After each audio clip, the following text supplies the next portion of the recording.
സൂറത്തു ആലു ഇമ്രാനിലെ 114 വിശ്വാസികളുടെ ഗുണം പറയുന്നിടത്ത് അല്ലാഹു സുബ്ഹാനഹു വ തആല പറയുന്നത് എന്താണ്? യുഅ്മിനൂന ബില്ലാഹി വൽ യൗമിൽ ആഖിരി വയഅ്മുറൂന ബിൽ മഅറൂഫി വയൻഹൗന അനിൽ മുൻകർ. അവർ അള്ളാഹുവിലും പരലോകത്തിലും വിശ്വസിക്കുന്നു, നന്മ കൽപ്പിക്കുകയും തിന്മ വിരോധിക്കുകയും ചെയ്യുന്നു. വയുസാരിഊന ഫിൽ ഖൈറാത്ത്, പുണ്യങ്ങളിൽ മത്സരിച്ച് മുന്നേറുന്നു എന്നാണ്. മുസാറഅത്ത് എന്ന് പറഞ്ഞാൽ ധൃതി വെക്കലാണ്, തിരക്ക് കൂട്ടലാണ്. അങ്ങനെയായിരുന്നു അവർ.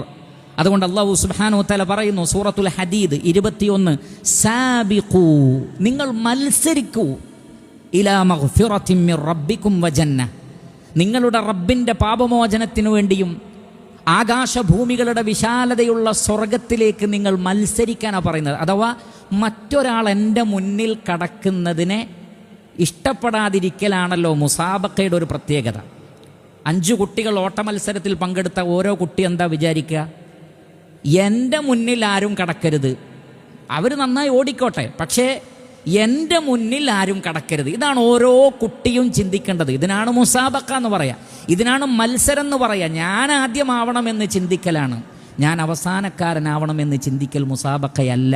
അല്ലാഹു സുബ്ഹാനഹു വ തആല പറയുന്നത് നിങ്ങൾ മത്സരിക്കുക. എന്തിനു വേണ്ടി? ചെറിയൊരു ട്രോഫി, കഴുത്തിൽ എന്തെന്ന് ഇടുക, അതല്ലെങ്കിൽ ഒരു ഗ്ലാസ്, ഒരു സോപ്പ് വെട്ടി, അതിനൊക്കെ നമ്മൾ വലിയ പ്രാധാന്യം കൊടുക്കുന്നുണ്ട്. അല്ലാഹു പറയാണ് മത്സരിക്കുകയാണെങ്കിൽ മത്സരിക്കേണ്ടത് ലിമിസ്ലി ഹാദാ ഫൽയഅമലിൽ ആമിലൂൻ എന്ന് പറഞ്ഞില്ലേ? പ്രവർത്തിക്കുന്നവർ ഇതിനു വേണ്ടി പ്രവർത്തിക്കട്ടെ. ഫൽയതനാഫസിൽ മുതനാഫിസുൻ, മത്സരിക്കുന്നവർ ഈ സ്വർഗത്തിന് വേണ്ടി മത്സരിക്കട്ടെ. സാബിഖൂ ഇലാ മഗ്ഫിറത്തിൻ മിർ റബ്ബിക്കും വജന്നത്തിൻ അർദുഹാ കഅർദിസ് സമാഇ വൽ അർദ്, ആകാശഭൂമികളുടെ വിശാലതയുള്ള സ്വർഗലോകത്തിന് വേണ്ടി മത്സരിക്കാനാണ് പറയുന്നത്.